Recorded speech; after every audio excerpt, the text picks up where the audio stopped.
बहुत बड़ा जंगल था। इस जंगल में बहुत सारे जानवर रहा करते थे। उन्हीं के बीच एक मोनू चिड़िया और एक कालू कौवा रहा करते थे। दोनों का घर आजू बाजू में ही था। कालू कौवा दिल से बहुत अच्छा और शांत स्वभाव का था। उसे किसी से झगड़े करना बिल्कुल पसंद नहीं था। दूसरी तरफ मोनू चिड़िया थी, जिसे लगता था कि वो बहुत सुंदर है। अपने घर में वो जोर जोर से गाने बजाती थी और कोई कुछ बोले तो उससे झगड़ना शुरू करती थी। उसे कौवा काला है इसलिए बिल्कुल पसंद नहीं था। ओए, कालू कौवे, तू कहीं और रहने क्यों नहीं चला जाता? मेरा पड़ोसी काला है, मुझे ये बात बिल्कुल पसंद नहीं है। तू यहाँ से जाता क्यों नहीं? तुझे इस बात से नफरत है तो तू ही चली जा। मुझे क्यों मेरे अच्छे खासे घर से निकाल रही है?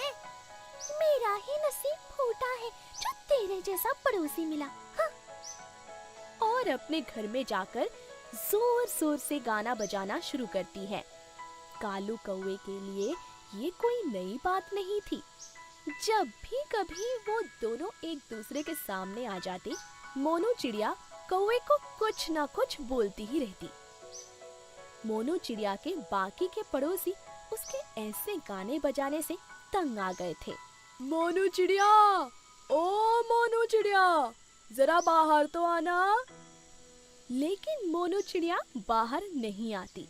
सोनू कबूतर फिर मोनू चिड़िया का दरवाजा जोर जोर से खटखटाती है। फिर मोनू चिड़िया बाहर आती है। क्या हुआ सोनू? इतने जोर जोर से मेरा दरवाजा क्यों बजा रही थी? क्योंकि तुम्हें मैं आवाज दे रही थी, वो सुनने नहीं आ रहा था ना। इतने जोर से गाने क्यों बजाती हो? जब कोई आए तो आवाज भी नहीं आ पाती। तुम क्या यहाँ मुझे बातें सुनाने आई हो? हाँ, मेरे बच्चे की कल परीक्षा है और तुम्हारे इन गानों की वजह से वो बेचारा पढ़ नहीं पा रहा। तो मैं क्या करूँ? अरे, गानों की आवाज कम करो। क्या तुम इतना नहीं कर सकती? नहीं, ये मेरा घर है और मैं कुछ भी करूँ।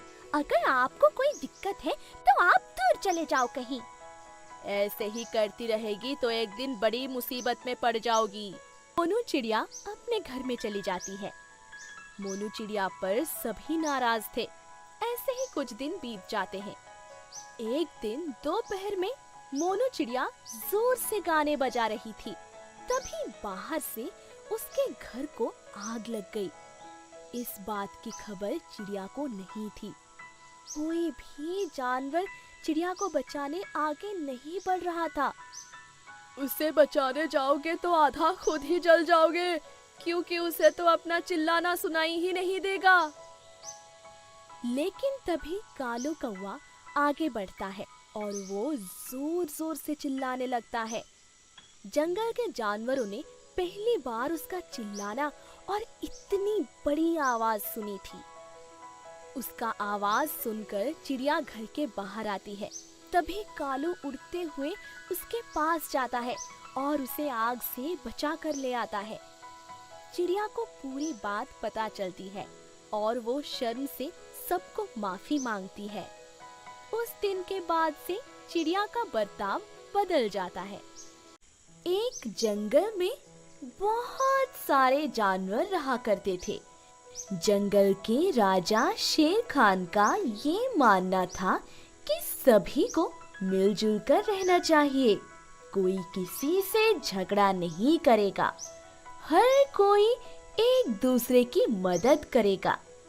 जंगल के जानवर भी इस बात से सहमत थे। इसलिए उस जंगल में सभी खुशहाली के साथ रहा करते थे। उस जंगल में बहुत सारी चिड़िया थी। एक दिन सुबह सुबह ही मीनी चिड़िया जोर जोर से रोने लगी। मेरा बच्चा किसी ने चोरी कर लिया है। मेरा बच्चा पता नहीं किस हाल में होगा। ये चोर यहाँ कैसे आ गया? मेरा बच्चा मुझे वापस करो। और वो फूट फूट के रोने लगी। ये अचानक से जंगल में कौन चोरी करने लगा? ये सोच सोच कर जानवर पागल होने लगे।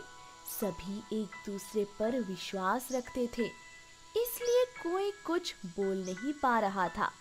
पर ये मसला तो दिन ब दिन बढ़ता ही गया। अब हर दूसरे दिन किसी चिड़िया का बच्चा गायब हो रहा बारिश था। का मौसम। इस वजह से शेर खान ने सभी जानवरों को बुलाया। शेर खान, जंगल में चिड़िया के बच्चे हर दिन गायब हो रहे हैं, इसलिए चिड़िया अपने घोंसले से बाहर भी नहीं निकल रही है। अपने बच्चे के सुरक्षा के लिए वो बहुत चिंतित हैं। ये बात तो मैं भी जानता हूँ। मेरे जंगल के सभी जानवर सुख शांति से यहाँ रहे, इसलिए मैं हमेशा प्रयत्न करता हूँ। पर ये बहुत ही शर्म की बात है। ऐसा कौन कर रहा है भला? किसी की इतनी हिम्मत! सभी इसी सोच में पड़ जाते हैं। तभी टीनू चिड़िया सामने आती है। शेर खान, मुझे लगता है ये काम अपने जंगल के जानवर का नहीं है, ये किसी बाहर ही जानवर का काम हो सकता है। क्या सच में? हाँ, और हम सब अगर मिलकर प्लान करें तो हम उसे पकड़ सकते हैं। तो देर किस बात की टीनू, हम सभी तुम्हारी मदद करने के लिए तैयार हैं। दूसरे दिन पूरे जंगल में बात फैल जाती है कि टीनू ने एक बच्चे को जन्म दिया है।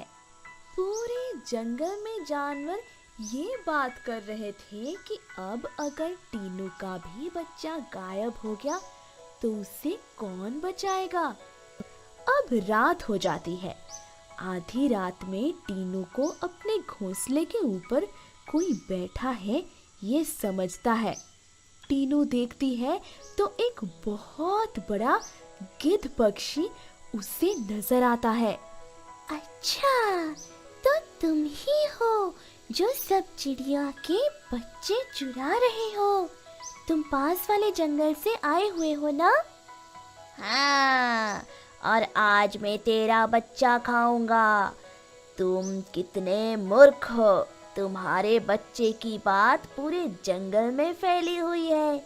अगर तुम होशियार होती तो अपने बच्चे को छुपा कर रखती।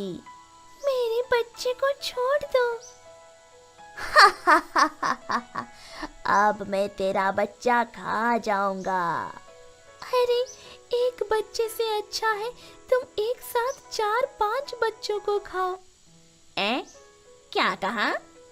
हाँ, बाकी सारी चिड़िया उनके बच्चे एक साथ एक जगह पर छिपा कर रखे हैं, तो तुम वहाँ जाओ। मेरा एक ही बच्चा है, क्या करोगे? और वो जगह कौन सी है? मैं तुम्हें वहाँ ले जाती हूँ, चलो मेरे साथ।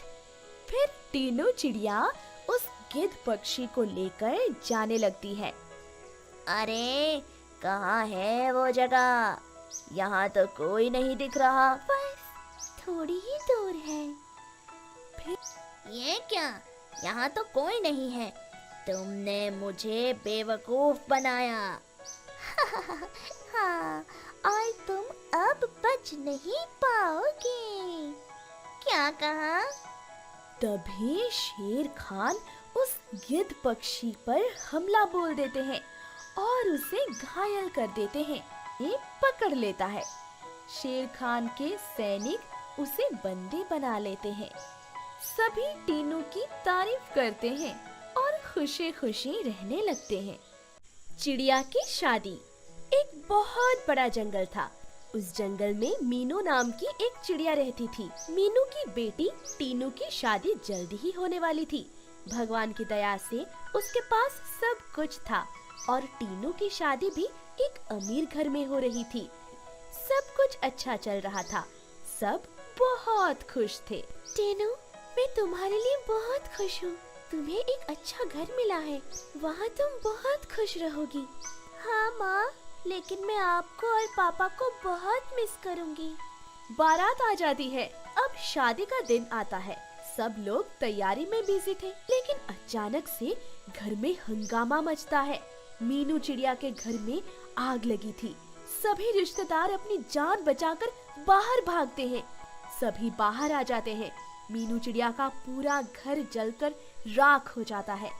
ये दुख तो बहुत बड़ा था, लेकिन जैसे तैसे हिम्मत जुटाते हुए मीनू चिड़िया कहती है, जो होना था वो हो गया, लेकिन मुझे मेरी बेटी की खुशियों के आगे नहीं आना है। आज जैसे तय हुई थी उसकी शादी आज ही होगी। लेकिन लड़के के माँ बाप कहते हैं, हमें इस घर में हमारे बेटे की शादी नहीं करानी, जिनके पास अब कुछ भी नहीं बचा। मेरे बेटे के लिए तो मैं किसी अमीर घर की बहू लाऊंगी। अरे आप ये क्या कह रही हैं? आप हमारे हालात समझने की कोशिश तो कीजिए। हमें और कुछ नहीं समझना, ये शादी अब नहीं हो सकती। हाँ। और बारात वापस चली जाती है। टीनू को तो क्या करे कुछ समझ नहीं आता। अब माँ बाप को सहारा दे या अपनी शादी टूट गई इसलिए रोते बैठे। उसी वक्त अपनी बेटी की बारात घर आए वापस चली गई। सदमा टीनू के पापा नहीं सह पाए और उसी दिन गुजर जाते हैं।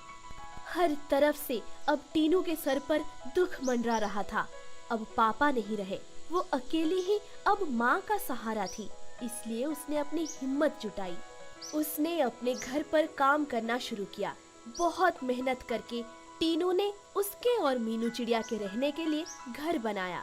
अपने पति की मौत की वजह से मीनू चिड़िया कुछ काम नहीं कर पा रही थी, इसलिए घर के सारे काम टीनू ही कर रही थी। एक दिन टीनू कुछ लकड़ियाँ लेने बाहर जाती है। तब वो देखती है कि उधर एक कबूतर जख्मी पड़ा है। वो उस कबूतर के पास जाकर देखती है तो वो कबूतर दिखने में बहुत ही खूबसूरत था। पता नहीं ये कहाँ से आया है, इसे यहाँ तो पहले कभी नहीं देखा, लेकिन पहले इसका जख्म ठीक करना होगा।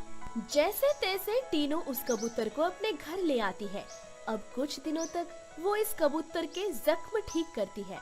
आखिरकार वो कबूतर एकदम ठीक हो जाता है। मुझे बचाने के लिए आपका बहुत बहुत शुक्रिया। ये तो मेरा फर्ज था। वैसे आपका नाम क्या है? ओह, मेरा नाम जानी है। मुझे अपने घर जाना होगा। मेरे माँ पापा मेरी वजह से परेशान होंगे। हाँ, ठीक है। और वो कबूतर चला जाता है। टीनू बहुत उदास हो जाती है क्योंकि उसे वो पसंद आने लगा था, पर वो कुछ नहीं कह पाई। तब उसके घर पर कोई आता है। वो जाकर देखती है तो घर के बाहर जानी कबूतर उसके माता पिता के साथ आया हुआ था। अच्छा, तो तुम ही हो जिसने मेरे बेटे की जान बचाई। आप यहाँ क्या कर रहे हैं? मैं यहाँ आपकी बेटी का हाथ मेरे बेटे के लिए मांगने आई हूँ। क्या कहा? हाँ टीनू, मुझे तुम बहुत पसंद आई। खुद कुछ कहने से पहले मुझे लगा मेरे माता पिता को ही साथ ले आऊं। तो क्या कहती हो? टीनू चिड़िया शादी के लिए मान जाती है। दोनों की धूम धड़ाके से शादी होती है। टीनू को बाद में पता चलता है कि जानी कबूतर बहुत अमीर है और उसका दूसरे जंगल में महल है। भगवान जब भी देता है छप्पर फाड़ के देता है।